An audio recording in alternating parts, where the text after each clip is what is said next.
1절에 보면 12째 해 12째 달 초하루 이렇게 되어 있습니다. 이게 이제 6번째 에스겔 선지자가 하는 이제 예언인데요. 이 6번째 예언은 5번째 예언하고 1년 한 7개월 정도 텀이 있습니다. 그래서 이제 12번째 해, 12번째 달 초하루에 하나님의 말씀이 임했다.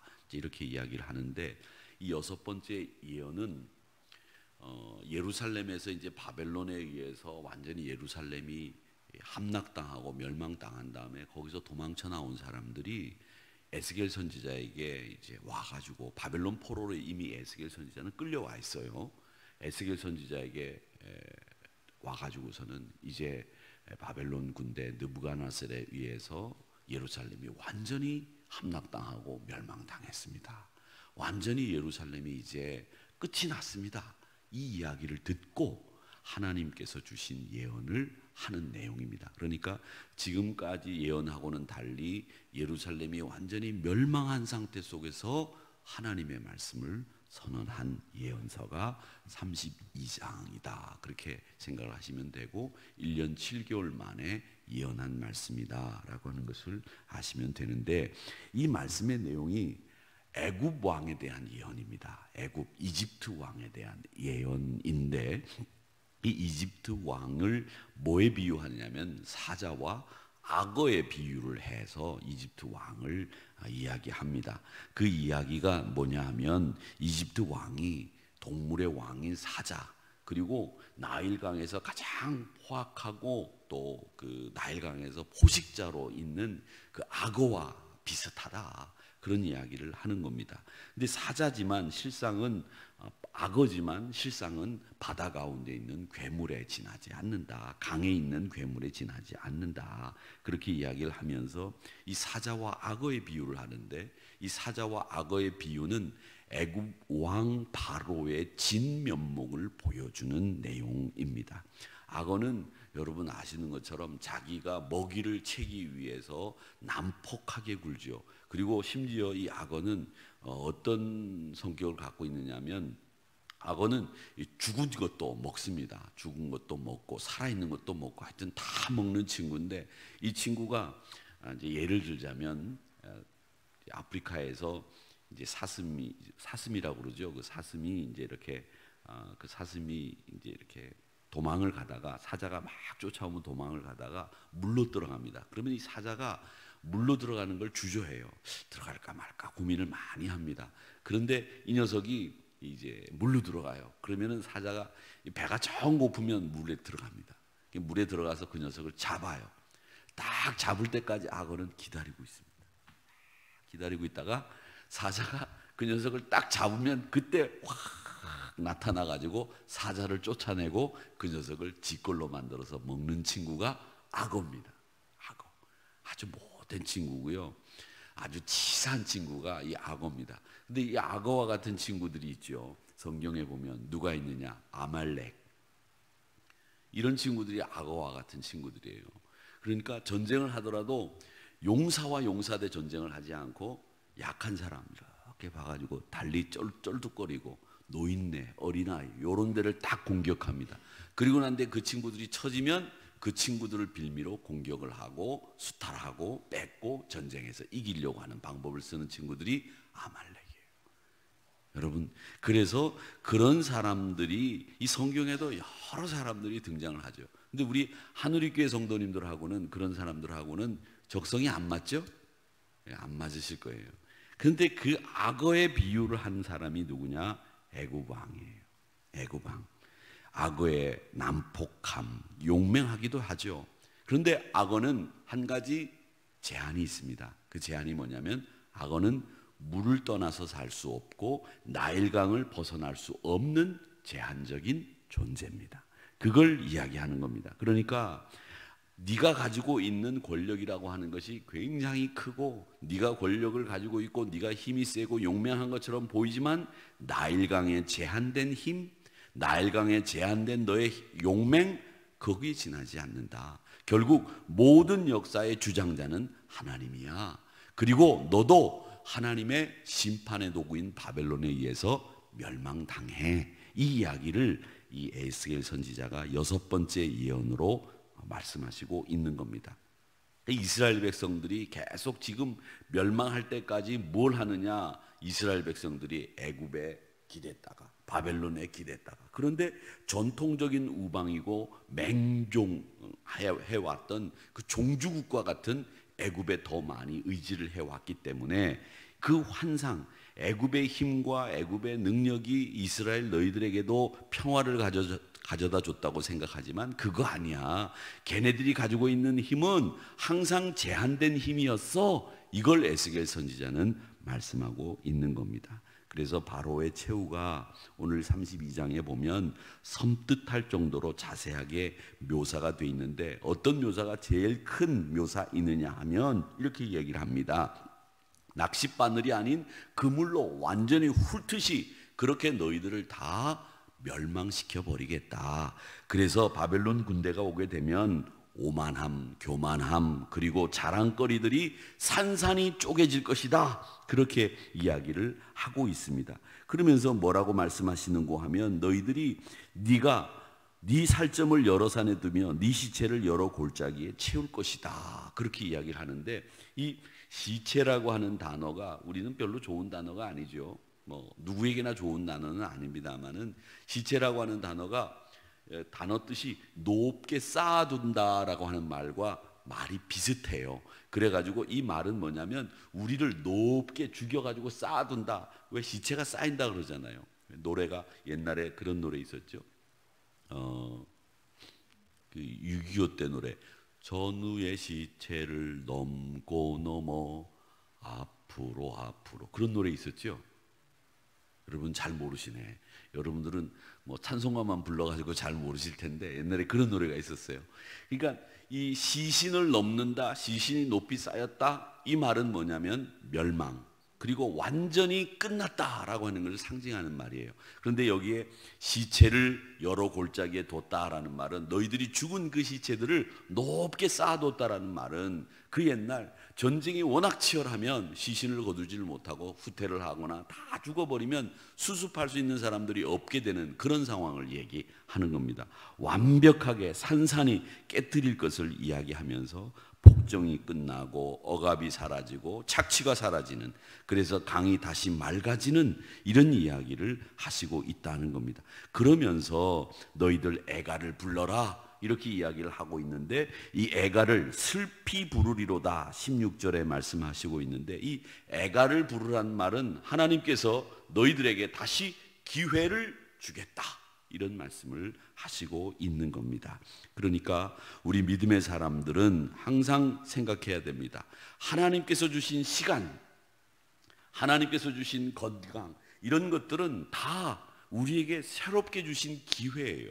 이건 내가 당연히 누려야 될 시간이고 당연히 누려야 될 나의 기회가 아니라 하나님이 나에게 주신 새로운 기회, 하나님이 새롭게 나에게 주신 시간, 덤으로 하나님이 더 열심히 믿으라고, 열심히 신앙생활하라고, 네가 승리할 수 있도록 한번 달려보라고 하나님이 주신 시간, 하나님이 주신 건강, 이걸 우리가 한번 생각을 하면서 내 삶을 사랑하는 가족들과 사랑하는 성도들과 하나님을 위해서 다시 한번 열심히 감당할 수 있는 저와 여러분이 되시기를 주님의 이름으로 축원합니다.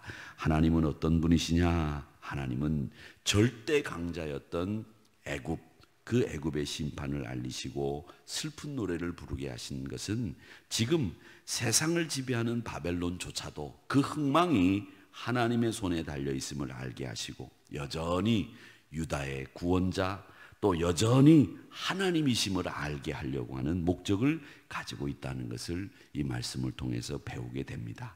여전히 우리 하나님이십니다. 여전히 우리의 구원자이십니다. 여전히 지금 굴곡진 긴 인생길 걸어갈 때 하나님이 세심하게 나의 구원을 이루고 계신다는 것을 깨닫게 해주시려고 하는 이 하나님의 목적을 우리가 분명히 발견하게 되기를 주님의 이름으로 축원합니다. 그 다음에 오늘 말씀에 보면 하나님은 이 애굽을 바다의 악어, 강의 악어로 애굽 왕을 이야기하고 있는데, 이 악어는 하나님의 창조 세계를 혼돈시키는 악의 상징입니다. 제가 늘 말씀드리죠. 구약 성경에 나오는 바다는 우리가 생각하는 바다의 개념이 아니에요. 우리가 생각하는 바다는 파도가 일렁이고, 그렇죠?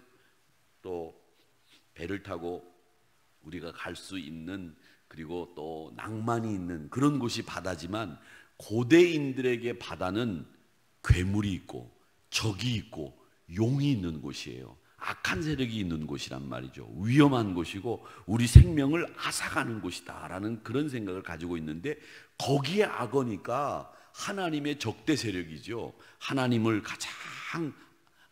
가장 싫어하는 그런 악의 상징이라는 겁니다. 그런데 거기에 악어가 누구냐? 애굽의 바로 왕이라는 거죠. 하나님의 창조 질서를 무너뜨리고 무질서하게 만들고, 하나님은 그 악어를 사냥함으로 해서 역사의 주인이 누구인지, 열방의 왕이 누구인지를 분명히 알게 하고 계시다라는 겁니다. 이 세계를 경영하는 것이 사업가가 아닙니다. 정의의 사도로 자처하는 강대국도 아니고 다국적 기업도 아닙니다. 오히려 제 이익을 위해서 약소국을 억압하고 세상을 혼란에 빠뜨리는 일들이 지금 얼마나 많이 일어나고 있어요. 지금 세상이 다 뭐 때문에 움직이고 있느냐? 예전에는 이념을 가지고 움직였습니다. 너는 공산주의, 나는 민주주의, 이런 이념을 가지고 살았지만 요즘에는 이념이 있습니까? 이념조차도 없습니다. 다 뭐만 남았느냐? 자기 이익만 남았잖아요. 자기 이익만. 이게 세상이 돌아가는 가장 큰 원리예요. 너 나한테 보복했지? 나도 너한테 보복할 거야. 니네 물건 관세 매겨가지고 못 팔게 할 거야. 그래 너도 당해봐라 이놈들아 저놈들아. 그러면서 싸우는 틈바구니에 우리도 지금 끼어 있는 거예요. 근데 다 그게 뭐냐? 이익의 원칙에 의해서 수출하지 않겠다, 못 사겠다 말이죠. 이게 지금 우리가 살고 있는 세상의 모습이에요. 그런데 문제는 뭐냐? 저는 가장 큰 문제는 이런 이익으로 돌아가는 세상 속에 우리 그리스도인들도 거기에 휘말려서 돌아가고 있다는 거죠. 이익의 원리에 의해서 돌아가는 세상에. 거기에다가 위정자들은 국민의 감정까지도 이용해요. 감정을 부추겨요. 일본은 말이지 때려잡을 사람들이라고. 여러분, 그렇게 해갖고 얻을 이득이 뭡니까? 저는 그게 제일 나쁘다고 생각해요. 불매운동이요? 좋습니다. 필요하죠. 우리나라가 때로는 이런 일들을 통해서 우리나라 기업을 키우고 우리나라 기술력을 키우고 우리나라가 더 잘 돼야 되겠죠. 그런데 누구를 미워하는 일로, 누구를 혐한하고 협린하고 그걸로 우리가 이 세상을 평화롭게 만들 수 있는 게 아니에요. 저는 목사로서 생각하는 게 그거예요. 그렇게 하면 안 되는 거예요. 제 얘기가 위험할 수도 있겠습니다만 제 생각은 그래요. 누구를 미워하고 누구를 싫어하고 누구 거를 안 팔아주고 팔고 결국 그 세상의 이치에 우리가 휩쓸리는 거잖아요. 사라는 얘기가 아니고요. 사지 말라는 얘기가 아니라 우리 감정이 그렇게 부추김을 당해서 세상의 이익에 돌아가는 그런 원리 속에 들어가면 안 된다는 거죠. 예수 믿는 사람들은 그렇지 않다는 거예요. 하나님이 이 땅을 다스리는 세상이기 때문에, 하나님이 역사의 주관자이기 때문에 우리가 세상을 정의롭게 다스리는 것을 믿고 하나님의 역사를 따라 우리는 삽니다. 이렇게 얘기를 해야 된다는 거죠. 우리 믿음의 사람들은 하나님은 그걸 원하시는 거예요. 그러니까 이런 때에 우리가 그냥 휩쓸려 가지 마시고 보자는 거죠. 아, 그렇다. 결국 세상의 이익은 다 자기네들 이익을 따라 움직이는데, 나라들은 결국 우리 믿음의 사람들은 하나님 나라가 우리의 나라이고 그 시민권을 가지고 있는 백성들은 하나님 나라의 원리대로 사는다. 이 원칙을 여러분 잃지 마시기를 바랍니다. 그렇게 살아야 됩니다. 오늘 말씀에 하나 더, 하나님은 누구이십니까? 하나님은 바벨론의 칼로 애굽을 진멸하신다고 말씀하시는데, 왕과 백성뿐만 아니라 가축, 식물도 소멸하셔서 애굽을 사막으로 만드시겠다, 이렇게 이야기를 합니다. 나일의 강물에 발 담그는 사람도 물 마시는 짐승도 없이 기름이 흐르듯 고요한 그런 나라로 만들게 하겠다. 애굽을 번성케 하는 나라로 만드시는 분도 하나님, 애굽을 멸망시켜서 완전히 사막으로 만드시는 분도 하나님이시다라는 겁니다. 뭐 이걸 가지고 어떤 사람들은 그렇게 얘기를 하더라고요. 하나님은 변덕스럽다. 하나님은 이랬다 저랬다 하시는 분이다. 아니에요. 이랬다 저랬다 하시는 분이 아니라 교만하고 배은망덕한 때문에 하나님은 그렇게 역사의 주장자이시라는 것을 보여주시는 겁니다. 하나님이 나와 우리 하누리교회 그리고 우리 대한민국에 주신 복이 뭘까? 이걸 한번 생각해 봅시다. 하나님이 우리에게 주신 복이 뭘까? 너무나 많은 복을 주셨는데 우리가 지금 그 받은 복은 우리 복대로 챙기고, 우리가 받은 복은 우리 복대로 챙기고, 그리고 우리가 사는 방식은 복을 주신 하나님의 방식대로 사는 게 아니라 내 방식대로 살고 세상 방식대로 살고 있다는 거예요. 저는 이 말씀을 보면서 그런 생각을 합니다. 와, 준 사람은 저 사람인데 그 사람을 생각하지 않고 다른 사람을 생각하고 있는 게 우리들의 생각 아니냐, 그리스도인들의 모습 아니냐. 여러분, 가끔 제가 그런 얘기를 하는데, 제가 어릴 때 우리 그리스도인들이 어릴 때 우리 아이들이 어릴 때요, 저희 사택 2층에 전도사님이 살고 계셨어요. 지금 은퇴하신 전도사님이 내려와가지고 물었어요. 우리 애들한테 아빠가 좋으니 엄마가 좋으니. 저희 항상 어릴 때 물었던 질문이잖아요. 얼마나 혼란스러워요. 야, 아빠가 좋다고 해야 될까? 엄마가 좋다고 해야 될까? 그러다가 아빠가 좋아요. 그러면 너 주워온 나이다. 어디서 주웠냐? 다리에서 주워왔다. 그래가지고서 내가 고아인가? 이런 생각하게 만들고 말이죠. 못된 어른들이었어요. 그런 어른들. 우리 어릴 때도 그랬는데 그 전사님이 물었어요. 야, 너 엄마가 좋니? 아빠가 좋니? 그랬더니 우리 둘째 녀석이 하는 소리가 차임표 그런 거예요.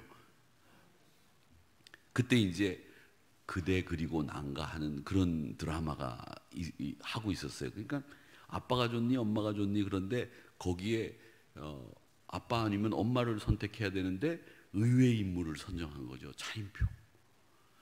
저는 그걸 생각하면서 이 설교를 준비하면서 그 생각이 또 언뜻 나는 거예요. 그게 뭐냐면, 아빠가 엄마가 자기 먹여주고 옷 입혀주고 키워주고 재워주잖아.